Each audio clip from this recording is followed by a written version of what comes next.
pessoal, tudo bem? Bem-vindo a mais um vídeo aqui no meu canal. Hoje eu vou contar para vocês a história de uma pessoa que viveu pouco mais de 60 anos, mas passou por quase tudo. Se casou 4 vezes, esteve na frente de batalha em 2 guerras mundiais, presenciou revoluções, viajou pelos 5 continentes, quebrou quase todos os ossos do corpo e ainda ganhou um prêmio Nobel de Literatura.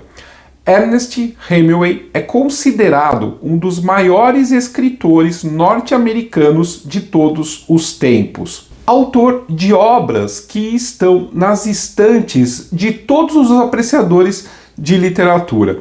Ele também foi uma das principais vozes da chamada Geração Perdida, que tentou mudar o mundo nos anos 20. Mas toda essa vida fascinante não impediu que Hemingway passasse metade dela lutando com problemas de saúde mental.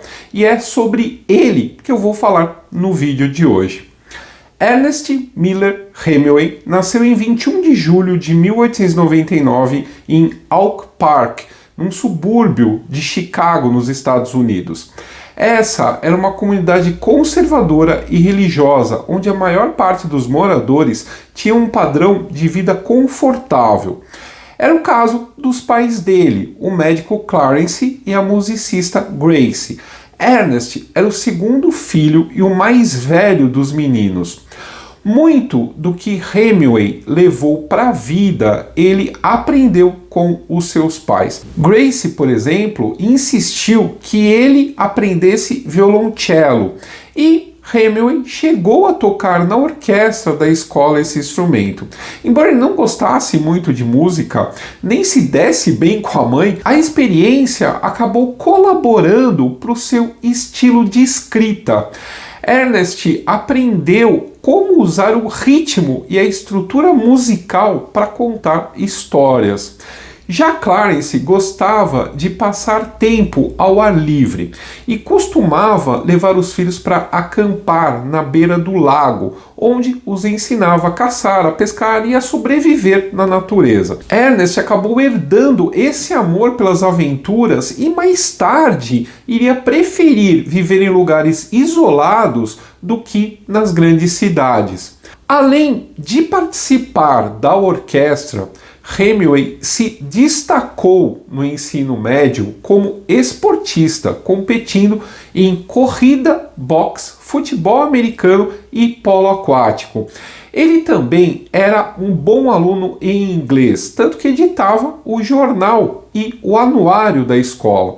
Essa experiência fez com que ele decidisse viver da sua própria escrita. Ele se formou em 1917 e, ao invés de ir para a universidade, ele resolveu trabalhar como estagiário de jornalismo no jornal Kansas City Star. Ali aprendeu uma lição no manual de redação do jornal que levaria para a sua vida de escritor: usar frases curtas, parágrafos curtos, linguagem vigorosa e ser positivo e não negativo. Mas ele ficaria pouco tempo nesse trabalho. Os Estados Unidos havia acabado de entrar na Primeira Guerra Mundial e Ernest decidiu lutar, mas ele foi recusado no exército por causa da sua miopia.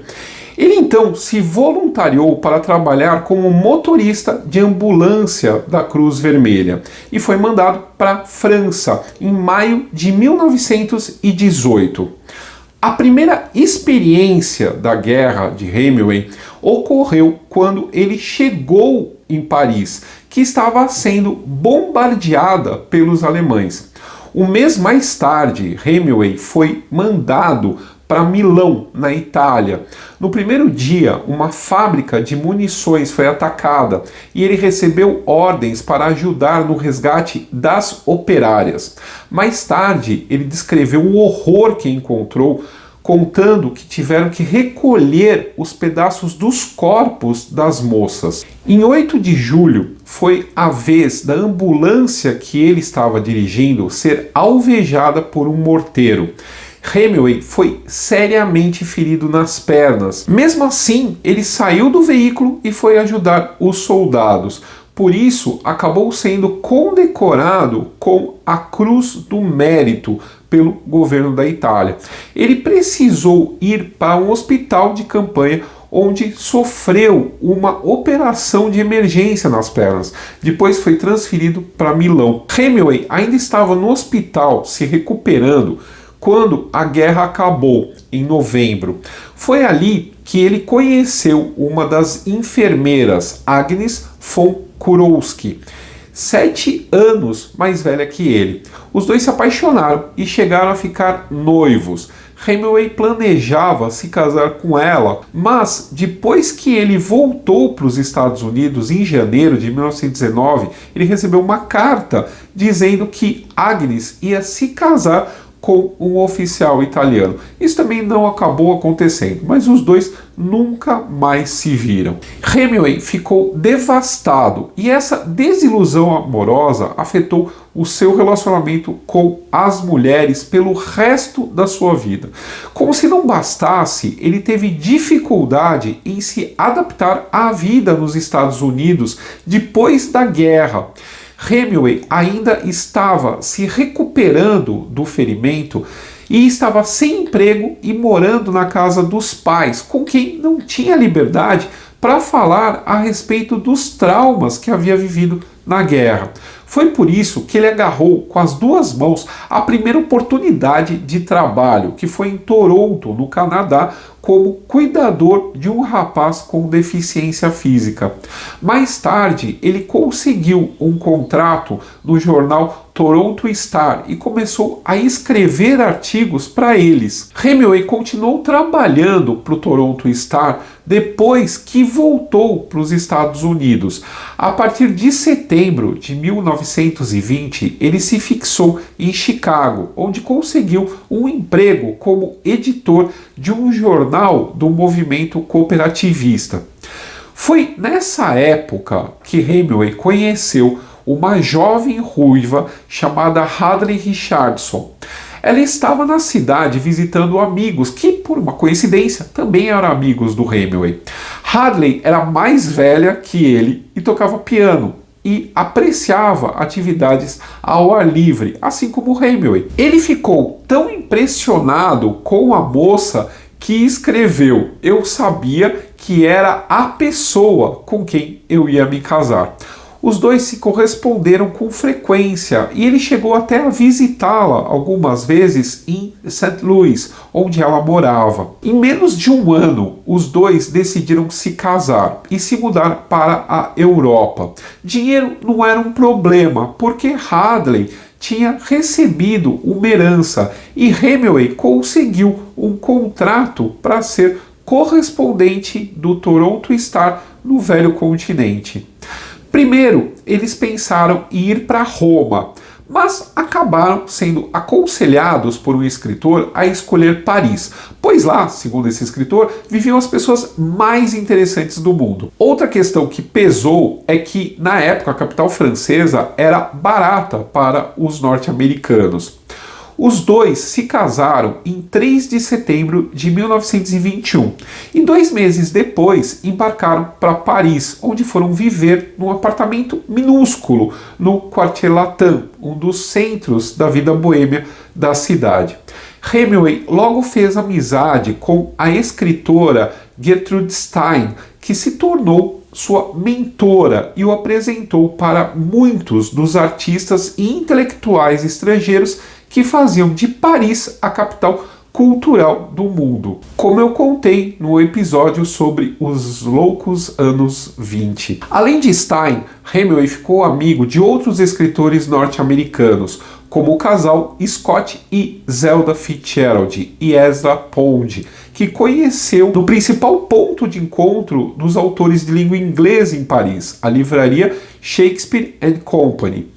Outros frequentadores que também se tornaram íntimos de Hemingway eram os irlandeses William Butler Yeats e James Joyce, que teve seu famoso romance Ulisses publicado por essa livraria. Hemingway e Joyce costumavam sair juntos de bar em bar para beber. A maior parte desses artistas pertencia à chamada Geração Perdida, um apelido inventado por Gertrude Stein para os jovens como Hemingway, que nasceram no final do século XIX e cresceram num ambiente muito conservador, mas acabaram desenvolvendo um olhar mais crítico para o que acontecia em volta depois de testemunharem os horrores da Primeira Guerra Mundial. Eles se tornaram cínicos e desiludidos com o mundo e ficaram determinados a viver de maneira diferente. Foi a convivência com esse círculo que fez Hemingway começar a pensar a escrever outras coisas além de textos jornalísticos.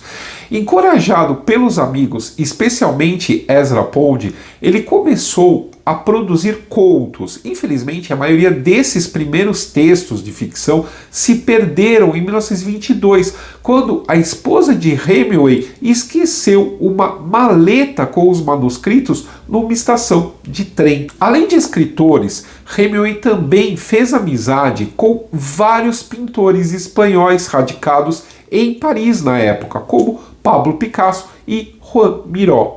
Foram eles que o apresentaram a uma de suas grandes paixões, a tauromaquia, como é chamada a prática de combater touros. Hemingway assistiu à sua primeira tourada em 1923, quando visitou a Espanha, para onde voltou várias vezes, mesmo quando já não estava mais morando na Europa. Ele incluiu touradas em vários dos seus livros e muito mais tarde chegou a escrever um sobre tauromaquia, chamado Morte à Tarde. Hadley estava grávida quando eles visitaram a Espanha e os dois decidiram ter o bebê no Canadá. O primeiro filho de Hemingway nasceu em Toronto em 10 de outubro de 1923. Ele recebeu o nome de John Hadley Nicador, em homenagem a um toureiro espanhol, e ficou conhecido como Jack. As madrinhas do bebê foram Gertrude Stein e a companheira dela, Alice B. Toklas. Não foi só o primeiro filho de Hemingway que nasceu em 1923, mas também o primeiro livro, 3 Histórias e 10 Poemas, que foi publicado em Paris. Ele estava decidido que era isso que ele queria fazer da vida, ao invés de jornalismo. Quando a família voltou para a França, Hemingway começou a editar uma revista literária e publicou outra coletânea de contos. Em 1925, Scott Fitzgerald publicou o romance O Grande Gatsby e Hemingway ficou tão encantado com o livro que decidiu que a próxima coisa que ia escrever também seria o romance. Ele começou a escrever no seu aniversário de 26 anos, em 21 de julho, e 8 semanas mais tarde tinha uma obra pronta, O Sol Também Se Levanta. O livro conta a história de um grupo de boêmios ingleses e norte-americanos que vivem em Paris e decidem viajar pela rota do Caminho de Santiago para ir ver as corridas de touro em Pamplona. Parece familiar? Pois é. Todos os personagens do romance são inspirados no círculo de amigos de Hemingway. E os temas do livro são coisas com que ele se preocupava: o amor, a morte, o poder da natureza e os papéis de gênero. O livro foi um sucesso, embora os críticos mais tradicionais tenham ficado horrorizados com o estilo direto e objetivo do autor. Essa maneira de escrever, influenciada pelo jornalismo, foi chamada por Hemingway de teoria do iceberg. Nela, a verdade sobre os personagens está oculta debaixo de uma narrativa minimalista, que se fixa nos fatos e deixa as motivações subentendidas. O romance foi publicado nos Estados Unidos em 1926, com a ajuda de uma nova amiga, a jornalista de moda Pauline Pfeiffer. Logo, Hemingway começou a ter um caso com ela. O casamento dele já não estava nada bem. E as coisas, obviamente, pioraram quando Hadley descobriu a traição durante uma viagem à Espanha. Assim que eles voltaram a Paris, ela decidiu se separar. Foi um divórcio até que amigável e Hemingway ofereceu a Hadley uma parte dos lucros de O Sol Também Se Levanta. Hemingway se casou com Pauline em maio de 1927, depois de se converter ao catolicismo, religião da família dela. Ele era fascinado pelos rituais dessa fé e chegou até a receber a extrema-unção de um padre católico quando foi ferido na guerra, mas nunca foi um praticante devoto. Pouco tempo depois, Pauline engravidou e eles decidiram voltar para os Estados Unidos. Enquanto eles estavam preparando a mudança, ele machucou a cabeça em um acidente doméstico que o deixou com uma cicatriz na testa. Os dois deixaram Paris em 1928 e, nos primeiros anos, viajaram muito pelos Estados Unidos. Os filhos do casal nasceram em Kansas City. Patrick, em 1928, e Glória, em 1931. Glória foi registrada como menino quando nasceu, mas fez a transição de gênero. Hemingway nunca aceitou que a filha fosse transgênero. Os verões eram passados caçando veados e ursos em Wyoming, mas a cidade que eles consideravam seu lar era Key West, na Flórida, onde costumavam passar o inverno. Primeiro, eles alugaram um apartamento, até que Pauline convenceu o tio a dar para eles de presente uma casa bem decadente que eles acabaram reformando. Hoje, ela abriga um museu dedicado ao escritor. Foi em Key West que Hemingway deu os primeiros retoques em seu segundo romance, Adeus às Armas, baseado nas suas experiências como motorista de ambulância na Itália, e seu romance com Agnes von Kurowski. O romance foi primeiro publicado em partes, em capítulos, numa revista, e depois saiu em livro. Foi esse trabalho que estabeleceu Hemingway como escritor sério e garantiu que ele pudesse realmente viver de escrever. Mas a tragédia nunca esteve muito longe da vida dele. Em dezembro de 1928, chegou a notícia que o seu pai, Clarence, tinha se suicidado. Hemingway ficou muito abalado e comentou que provavelmente aconteceria o mesmo com ele. Mais tarde, em 1930, ele sofreu um acidente de carro e quebrou o braço. O machucado afetou o nervo da mão direita, causando dores terríveis durante mais de um ano. Logo, Hemingway e Pauline estavam de volta à vida de aventuras. Em 1933, eles passaram 2 meses e meio num safari no Quênia, onde visitaram o lago Tanganyika, que foi descoberto pelo Sir Richard Burton, como eu contei nesse outro episódio. No ano seguinte, Hemingway comprou um barco, o Pilar, com o qual costumava viajar pelo Caribe. E foi nessa época que ele se apaixonou por Cuba, onde ele ia sempre. Em 1936, a Espanha, amada de Hemingway, entrou numa guerra civil. Ele vinha acompanhando a situação do país e da Europa com preocupação, embora nunca tenha se envolvido diretamente com política. Hemingway achava o fascismo perigoso e as suas simpatias estavam com os republicanos espanhóis. Não por acaso os seus livros estavam entre aqueles que Adolf Hitler mandou queimar quando subiu ao poder em 1933 na Alemanha. Eu falei sobre o nazismo nesse outro episódio aqui. Logo ficou claro que a Guerra Civil Espanhola estava se tornando um campo de testes para uma guerra muito maior que se aproximava.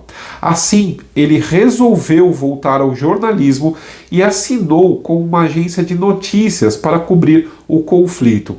Quem não ficou nada contente foi Pauline, menos ainda porque Hemingway viajou com a sua nova amante, a jornalista Martha Gellhorn.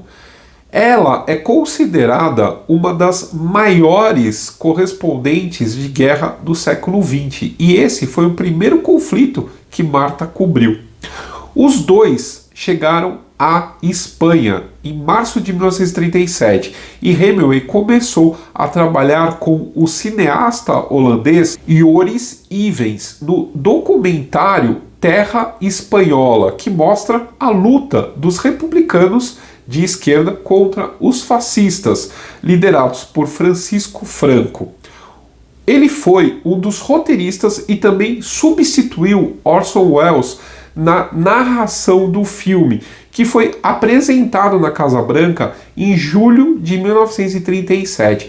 Hemingway acabou indo para a frente de batalha e estava em Madrid quando a cidade foi bombardeada pelos franquistas. Foi lá que escreveu sua única peça, A Quinta Coluna, sobre um agente secreto a serviço dos republicanos. Ele ficou indo e voltando dos Estados Unidos para a Espanha até o fim da guerra. Na última viagem, foi com outros jornalistas para o front na Batalha de Ebro, uma batalha que durou 3 meses e foi uma das mais longas e sangrentas da Guerra Civil Espanhola. Na volta, Hemingway descobriu que a ponte tinha sido destruída e teve que atravessar o rio com os colegas remando numa canoa. A volta para casa não foi fácil. Hemingway e Pauline não paravam de brigar e ele acabou indo morar em um hotel em Cuba por um tempo. Mais tarde, ela foi encontrá-lo e os dois alugaram uma propriedade nos arredores de Havana chamada Finca Vigia. A reconciliação não deu certo e na primeira visita nos Estados Unidos, Pauline pegou os filhos e foi embora. Assim que saiu o divórcio, Hemingway se casou com Martha Gellhorn em novembro de 1940 e logo em seguida comprou Finca Vigia com o dinheiro recebido do seu mais novo livro, Por Quem os Sinos Dobram, que se passa na Guerra Civil Espanhola. O livro ganhou o prêmio Pulitzer, o principal da literatura norte-americana, e acabou adaptado para o cinema em 1943, com Gary Cooper e Ingrid Bergman nos papéis principais. Hemingway e Martha moravam em Cuba a maior parte do ano, passando temporadas nos Estados Unidos e também viajando para onde o trabalho os levasse. Ele acompanhou a esposa quando ela foi cobrir a Guerra Sino-Japonesa em 1941 e também enviou artigos para o jornal de Nova York. Em dezembro do mesmo ano, os Estados Unidos entraram na Segunda Guerra Mundial.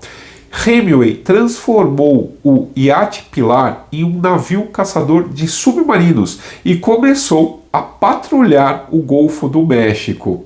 Ele também criou um centro de contra-inteligência para investigar simpatizantes nazistas. Só que ele esqueceu de avisar as autoridades norte-americanas, que acabaram colocando ele sob vigilância. Martha arranjou um contrato para cobrir a guerra na Europa e queria que o marido fosse com ela, mas dessa vez ele hesitou. A verdade é que a saúde mental de Hemingway não estava nada bem. A morte recente de amigos como Scott Fitzgerald e James Joyce o levou a crises de depressão, um problema que o atormentou pelo resto da vida. Para lidar com isso, ele mergulhou na bebida, que levava a brigas com a esposa, que levava a mais bebidas e assim por diante. Finalmente, Martha desistiu de esperar e embarcou para a Europa em setembro de 1943. 6 meses depois, ela voltou para Cuba para uma visita. Apesar das brigas cada vez piores, Hemingway decidiu que finalmente iria cobrir a guerra, mas isso não impediu o fim do casamento. Martha estava decidida a se separar e não amoleceu mesmo quando o encontrou em Londres após Hemingway ter sofrido um acidente de carro e levado 57 pontos na cabeça. Claro que ele não ficou muito tempo só. Em Londres, ele conheceu a correspondente da revista Time, Mary Welsh, que também era casada. Isso não o impediu de a pedir em casamento já no terceiro encontro. Mas o passo seguinte teve que esperar, porque em junho de 1944, Hemingway conseguiu autorização para acompanhar o desembarque na Normandia durante o dia D, do qual eu falei nesse outro episódio. Nenhum correspondente teve autorização para desembarcar. Eles acompanhavam, mas não podiam desembarcar na Europa durante a operação. Mas um mês depois, o Hemingway já estava acompanhando um batalhão norte-americano no continente europeu em direção a Paris. Ele não apenas enviava matérias sobre os acontecimentos, como acabou assumindo a liderança de um grupo da resistência francesa. O problema é que jornalistas não deveriam lidar com tropas, e ele chegou a sofrer corte marcial, mas escapou dizendo que só tinha oferecido conselhos. Tudo isso acabou valendo a ele a condecoração da Estrela de Bronze. Hemingway estava junto às tropas que libertaram Paris das mãos dos nazistas em 25 de agosto. Uma lenda afirma que ele foi o primeiro a entrar na cidade, mas isso não é verdade. Com o fim da guerra, Mary e Hemingway finalizaram os seus respectivos divórcios e se casaram em março de 1946. Eles foram morar em Finca Vigia, em Cuba, cercado por gatos. Hemingway adorava esses animais e logo que se mudou para a propriedade, ele adotou uma gata angorá chamada Princesa. Em 1943, ele já tinha 11 gatos. E com o tempo, a população felina de Finca Vigia chegou a 50. Hoje não há mais gatos na casa, que abriga um museu. Por outro lado, a propriedade de Key West é residência de uma colônia que se acredita descendente de um gato branco chamado Snow White. Esse gato tinha polidactilia. Ele tinha dedos a mais nas patas da frente e muitos dos gatos da casa atualmente ainda têm isso. Os primeiros anos depois da guerra foram muito acidentados e tanto Hemingway quanto Mary quebraram ossos em desastres de carro e de esquis. A saúde dele também não estava muito boa por causa da sequência de acidentes e do excesso de bebida. Ele passou a sofrer com fortes dores de cabeça, pressão alta e diabetes, o que afetou a sua capacidade de escrita. Em 1948, Hemingway e Mary passaram uma temporada na Europa, onde ele se apaixonou por uma jovem italiana de 18 anos, Adriana Ivantiti. Ela inspirou vários personagens dele e também ilustrou a capa de alguns dos seus livros, mas aparentemente a relação nunca foi consumada. Mary levou tudo numa boa e Adriana chegou a passar alguns meses com o casal em Cuba, em 1950. Essa nova musa ajudou Hemingway a escrever com regularidade. Em 1953, ele conseguiu o seu segundo prêmio Pulitzer por um dos seus trabalhos mais maduros, O Velho e o Mar, que levou 8 semanas para ser escrito. O livro fala sobre um velho pescador cubano que tenta pescar um peixe gigante no meio do mar, numa metáfora sobre a velhice e a luta pela sobrevivência. Logo depois, Hemingway e Mary decidiram repetir a aventura dele na África, mas as coisas não saíram muito bem dessa vez.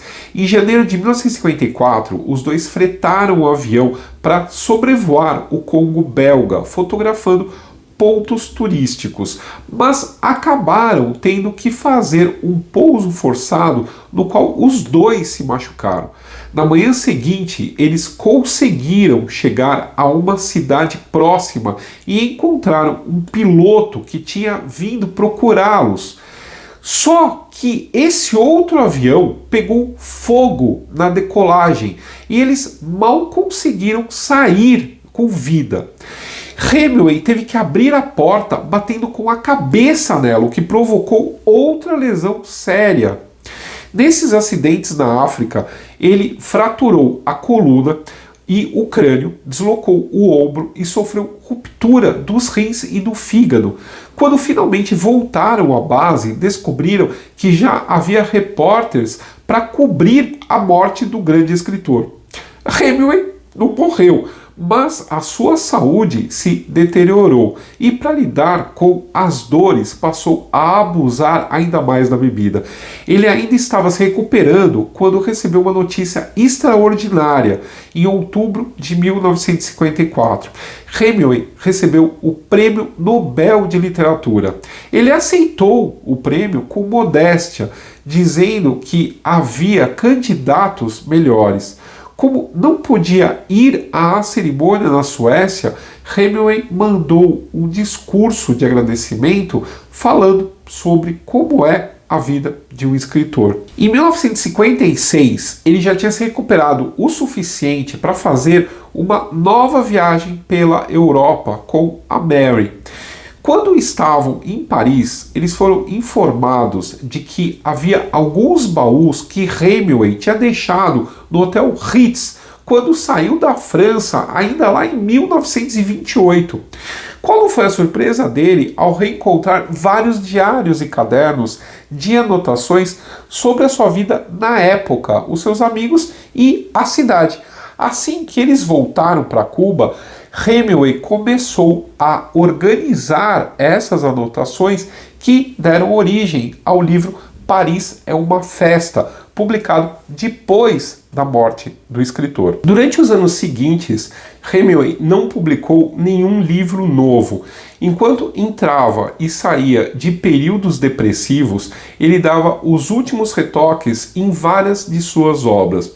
Hemingway não se abalou com a Revolução Cubana, que derrubou o regime de Fulgêncio Batista em janeiro de 1959. Na verdade, ele declarou ao jornal New York Times que estava encantado com a ascensão ao poder de Fidel Castro, com quem se entendeu bem. Para Hemingway, o pior não eram os revolucionários, eram os turistas. A Finca Vigia virou ponto turístico. Todo mundo queria ir ver o tal do famoso escritor ganhador Nobel que vivia em Cuba. Então ele resolveu comprar uma propriedade no estado norte-americano de Idaho e passou a dividir o seu tempo entre lá e Cuba. Logo começaram rumores de que Fidel Castro iria nacionalizar as propriedades dos norte-americanos na ilha. Isso fez Hemingway e Mary decidirem voltar definitivamente para os Estados Unidos em julho de 1960. Eles deixaram muita coisa para trás, incluindo objetos de arte e uma biblioteca com 5.000 volumes. Tudo acabou sendo expropriado pelo governo cubano, junto com a Finca Vigia. Hemingway estava com a saúde cada vez pior. Ele tinha dificuldades também em se concentrar e começou a sofrer uma depressão tão severa que passava dias inteiros sem sair da cama. Ele finalmente foi convencido a se internar na Clínica Mayo para tentar um tratamento que na época consistia em eletrochoques. A terapia não deu certo e ele voltou para casa pior e com problemas de memória. Hemingway chegou a ser internado em outra clínica depois que Mary o encontrou mexendo numa espingarda e achou que ele queria se matar. Ele foi liberado para voltar para casa em 30 de junho de 1961. Na manhã de 2 de julho, Mary acordou com um barulho de um tiro e encontrou o marido caído na sala, depois de atirar contra si mesmo com a espingarda favorita. Na época foi reportado que a morte dele tinha sido acidental, mas mais tarde a Mary admitiu que na verdade ele tinha se suicidado, assim como o pai dele. Ernest Hemingway estava prestes a completar 62 anos. Mary Walsh se tornou a executora literária do marido e nos anos seguintes publicou as obras que ele deixou acabadas, incluindo Paris é uma Festa. Ela teve para isso a ajuda do filho mais velho dele, Jack Hemingway.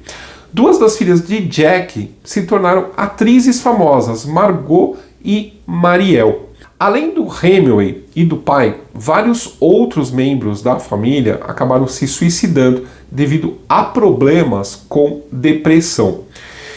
Famosos ou não, né, muitas pessoas passam ainda por problemas como esses, né? Só que a diferença é que hoje em dia a medicina, a psicologia, a psiquiatria já avançaram muito e há tratamentos eficazes contra essas e outras doenças psiquiátricas. E francamente, colocar o fim na própria vida não é uma solução. Ao menos ele deixou pra gente todo esse legado literário, né? Mas deixou também muita dor para a família dele. Então, fica aí esse vídeo, fica aí essa mensagem final. Espero que vocês tenham gostado do vídeo, espero que vocês tenham gostado de conhecer esse escritor norte-americano que ainda influencia muita gente. E não se esqueça aquele recado básico, dá uma olhada se o teu sininho está ativado, se não está ativado, ativa aí para receber as notificações do canal. Veja se você continua inscrito, se você não foi desinscrito aí pelo YouTube. E para ajudar o canal, você pode entrar para o clube do canal aqui embaixo ou então mandar um pix para nós, tá legal? Um abraço, até o próximo vídeo.